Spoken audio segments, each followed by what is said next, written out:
I want to get this thing of the $20 bill.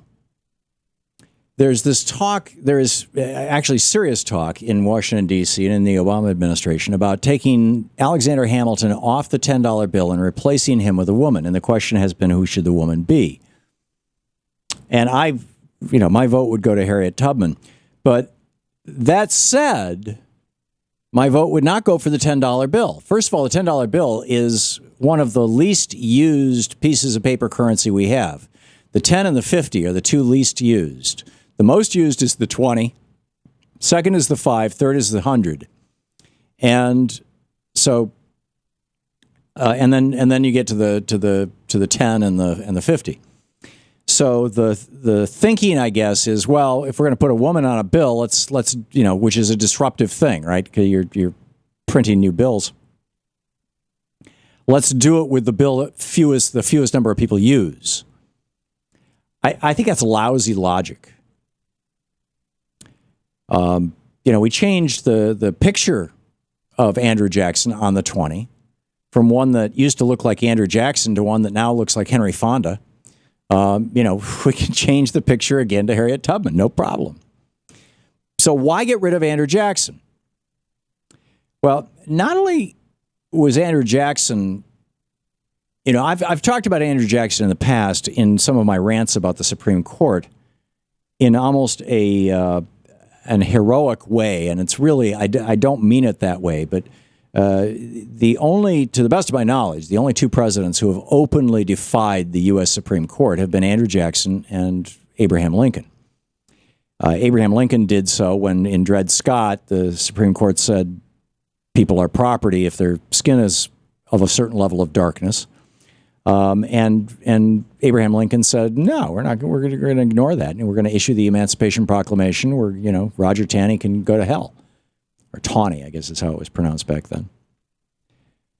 Andrew Jackson, now at that time, John Marshall was the Chief Justice of the Supreme Court, who had been put on the court in 1800 by John Adams. And this was in the 1820s when Andrew Jackson was president.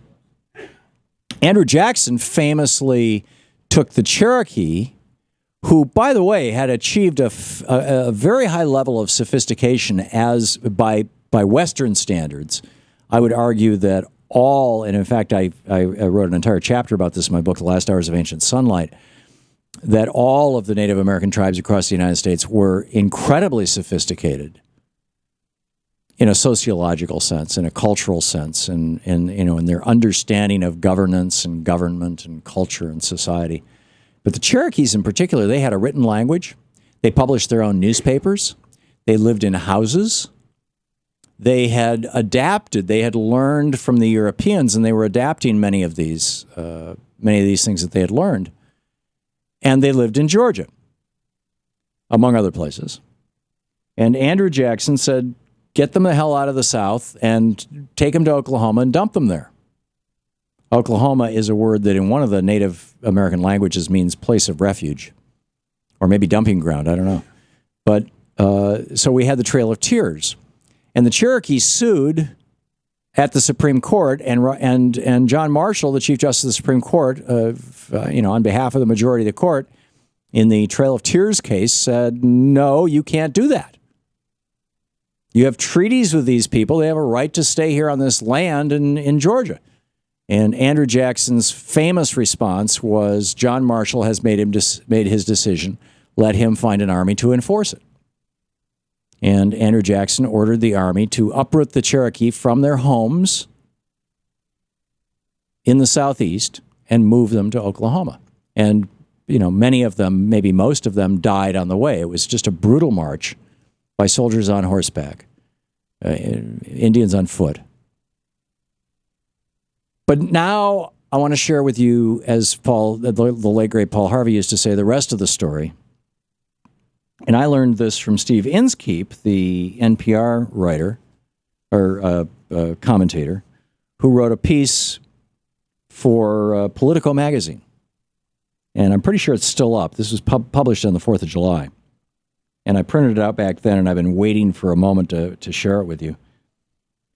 Steve Inskeep makes the note. He says, Jackson built the heart of the South, literally clearing the way for the settlement of part or all of 7 southern states: Kentucky, Tennessee, Mississippi, Alabama, Georgia, North Carolina, and Florida. He writes, it's also well known that Jackson was involved in expelling Native Americans from their homelands, which is how he made the room to create so much of the modern South. But it's not well understood why Jackson would make Indian removal a central theme of his career. And here's the story. Now, I'll just share with you Steve Inskeep's writing. I could summarize it, I suppose, but he writes, one titanic land grab shows how Jackson operated. Now, keep in mind, this guy was president of the United States at this time. It was the seizure of the Tennessee River Valley, where the great river bends in what is present-day Alabama. While serving as a U.S. Army general, Jackson wrested control of the valley. Well, maybe this wasn't when he was president. While serving as a U.S. Army general, Jackson wrested control of the valley from Cherokees and turned it into an explosive real estate opportunity. Jackson and several friends made off with a breathtaking 45,000 acres, colonized the area, and even founded a new city. They then established multiple cotton plantations, what I refer to as concentration camps, run by enslaved laborers just as cotton prices were reaching record highs. All told, Jackson both created and scored in the greatest real estate bubble in the history of the United States up to that time. Pretty amazing, huh? And this is the guy on our $20 bill. Now, Alexander Hamilton, on the other hand, invented our modern banking system, invented our, the joke among historians is we all pay homage to Thomas Jefferson, but we actually live in Alexander Hamilton's America, which is true. Hamilton was a political enemy of Jefferson's and many other people. He was a great Revolutionary War hero. He was a general who fought alongside General George Washington. He was the first Secretary of the Treasury in the George Washington administration.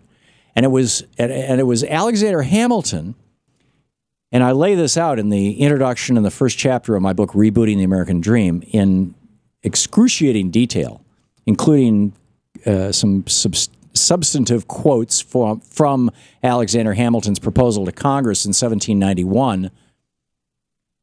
It's called his Report on Manufactures, which you may be able to find online and read. The first two-thirds of it was his rebutting Thomas Jefferson's argument that America should be an agrarian and agricultural society. And he's like, no, we should be a great industrial society. And then he says, here's 11 points to do it. Put tariffs on imported goods so that there's an incentive for American manufacturers to manufacture to meet American demand. Subsidize American industries that are critical industries to the national health and the future of our nation. I mean, it's just a whole bunch of things like this. Alexander Hamilton built this country, or at least his policies built this country right up until the Reagan administration. And we want to take his picture off the $10 bill. I'd say, if you're going to take a dead white guy's picture off our money, I vote for Andrew Jackson. He's on the 20. And the guy was no hero. He murdered Indians in order to get rich. So my vote is that we put Harriet Tubman on the the woman of your choice on the $20 bill, not the $10 bill, or move Hamilton to the $20 bill and put her on the $10 bill. But if we're only going to have one woman on all of our various kinds of currency, why don't we put it on the currency that is the most used, the $20 bill? Maybe the most behind the $1 bill.